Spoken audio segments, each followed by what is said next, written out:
الحمد لأهله والصلاة على أهلها أما بعد. قال النبي صلى الله عليه وسلم: المسلم أخو المسلم لا يظلمه ولا يخذله ولا يحقره. رواه مسلم. د نبی کریم صلی الله علیه وسلم فرمان دی چې مسلمان د مسلمان ورور دی، نه به پر هغه باندې ظلم کوي، نه به رسوا کوي، نه به بې عزته ګڼي. یعنی یو مسلمان د بل مسلمان ورور دی، بل مسلمان به نه ذلیله کوي، نه به ظلم باندې کوي، نه به بې عزته ګڼي.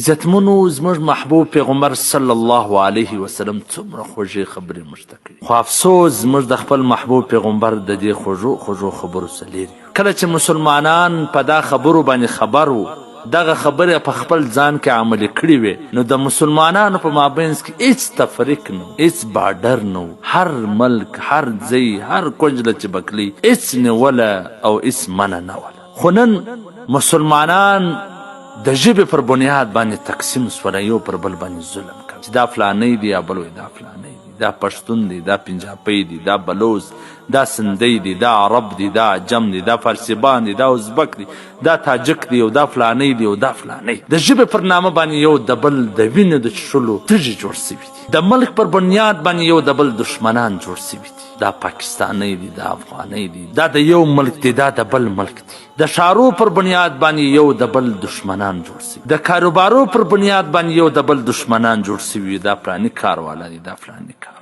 د فرقو په بنیاد باندې یو د بل دشمنان جوړ سوي. یعنی داسې یو شی نسته چې موږ د په هغه کې د دشمنۍ تخم نه وي کرلی. کافران ټوله یې سره یو موټی دي، که عیسایان دي، که یهودیان دي، که هندوان دي، که څه نور دي، ټول سره یو موټی دي. لیکن مسلمان په زرګونو شانو باندې سره تقسیم دي. مسلمان یو د بل په عزت اخیستلو پسې دی، یو د بل په ذلیل کېدو باندې پسې دی، یو بل بې عزته سره ګڼي. څومره د افسوس خبره. کم څوک چې د مسلمانانو په مابینځ کې د ملک په نامه باندې جلاوالی راولي، یا د ژبې په نامه باندې جلاوالی راولي، یا د شار په نامه باندې جلاوالی راولي، یا د کاروبار او د تجارت په نامه باندې لیروالی راولي، دا ټوله به د قیامت په ورځ د الله جل جلاله په حضور کې د مجرمانو په شکل کې ولاړ، او خپل محبوب پیغمبر ته به ټوله جواب دوي چې تاسې ولې پر دغه خبره باندې عمل نه وکړئ، تاسې ولې یو د بل قدر او احترام نه کوئ، تاسې ولې یو د بل عزت نه کوئ. نن کافرانو زموږ په منځ کې لاسونه اچولي دي، یو د یو په نامه وژني، بل د بل په نامه وژني،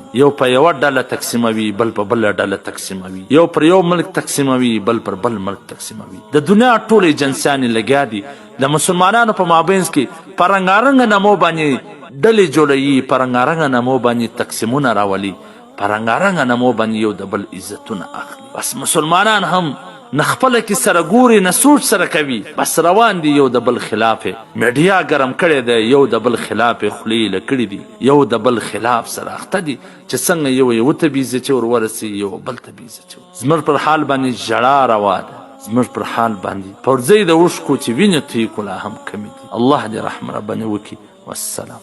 قدرمنو اوریدونکو، تاسو د محترم مولوي عبدالرحمن صمیم صاحب و سهارني نبوي حدیث ته غوږ واست.